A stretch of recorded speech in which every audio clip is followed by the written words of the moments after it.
सभी को झारखंडी जोहार, नमस्कार। मैं यशवंत कुमार, आप देख रहे हैं बदलेंगे झारखंड। तो दोस्तों, झारखंड में विधानसभा चुनाव होने वाला है और 13 नवंबर 2024 को पहला चरण में चुनाव होगा और 20 नवंबर 2024 को दूसरे चरण में चुनाव होगा और वहीं 23 नवंबर 2024 को इसका रिजल्ट आएगा।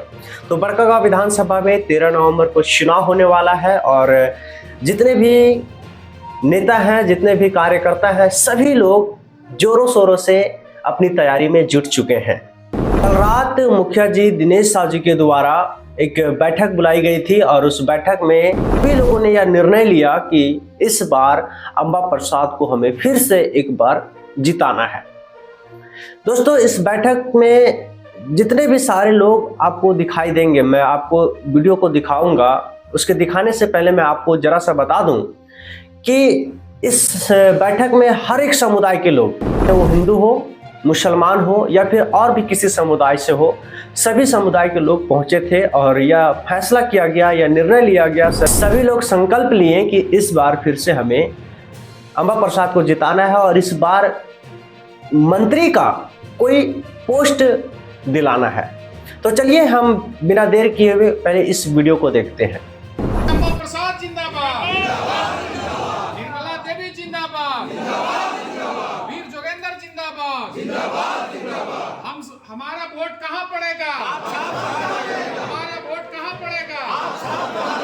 जीत गई, मैं जीत गई। इस बार हमको मंत्री चाहिए। जैसा कि अभी आपने यह वीडियो को देखा, सभी समुदाय के लोग उपस्थित हैं और देखा जाए तो सिर्फ कंडाबेर ही नहीं, कंडाबेर के अलावे और भी गांव के लोग वहां पे उपस्थित हैं और सभी लोगों ने यह संकल्प लेते हैं, सभी लोग यह निर्णय लेते हैं और मुखिया जी इस सभा को संबोधित करते हैं। मुखिया जी इस सभा को आयोजित किए हैं और यह निर्णय लिए हैं कि इस बार फिर से हमें अंबा प्रसाद को जिताना है और इसलिए जिताना है ताकि बेटी बरकरार रहे और जो कार्य हो रहे हैं, जो विकास जो अभी बाकी है वो पूरा हो सके। साथ ही साथ सभी लोगों ने यह संकल्प लिया है कि इस बार सिर्फ विधायक ही नहीं, मुझे मंत्री का भी पद चाहिए और मंत्री का पद दिलाने के लिए सभी लोग एकजुटता को दिखा रहे हैं।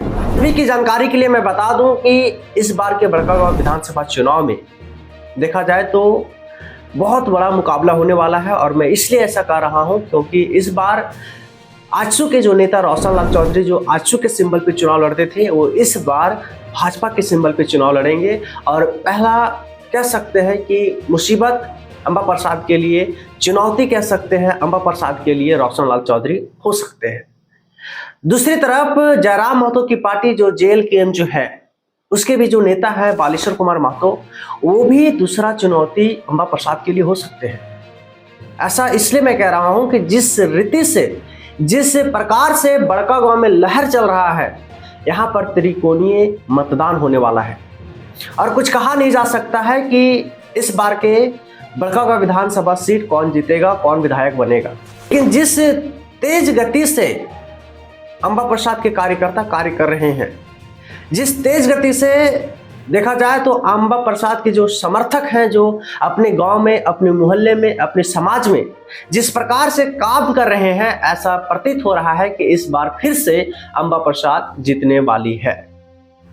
अब देखना यह होगा कि क्या अंबा प्रसाद अपनी कुर्सी को बचा पाते हैं या नहीं बचा पाते हैं, क्योंकि लगातार देखा जाए तो 15 सालों से कांग्रेस जीतते आ रही है और इस बार भी आशा और उम्मीद है कि अंबा प्रसाद जीत जाएगी। ऐसा मैं नहीं कह रहा हूं, ऐसा इतने सारे कार्यकर्ता का इकट्ठा होना, इतने सारे कार्यकर्ता का एक संकल्प लेना यह दर्शाता है कि इस बार फिर से अंबा प्रसाद चुनाव जीत जाएगी।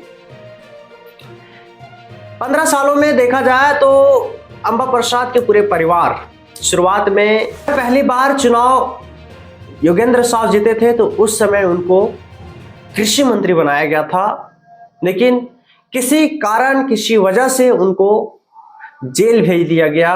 उसके बाद उनके पोस्ट और उनके पद को उनकी पत्नी निर्मला देवी ने संभाला और जब उनको भी जेल भेज दिया गया तब उनके पद पे अंबा प्रसाद आई और अंबा प्रसाद को वोट दे करके लोगों ने जिताया और भारी मतों से जिताया।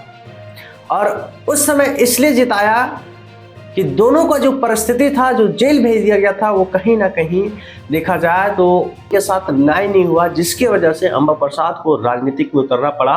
और ऐसा लोगों का प्यार मिला, ऐसा समर्थन मिला कि आज भी लोग अंबा प्रसाद को चाहते हैं। और अंबा प्रसाद को इस प्रकार से प्यार अभी भी मिल रहा है कि अभी भी जितने भी सारे कह सकते हैं जनता जो है अंबा प्रसाद से काफ़ी खुश है और काफ़ी नाराज भी हैं।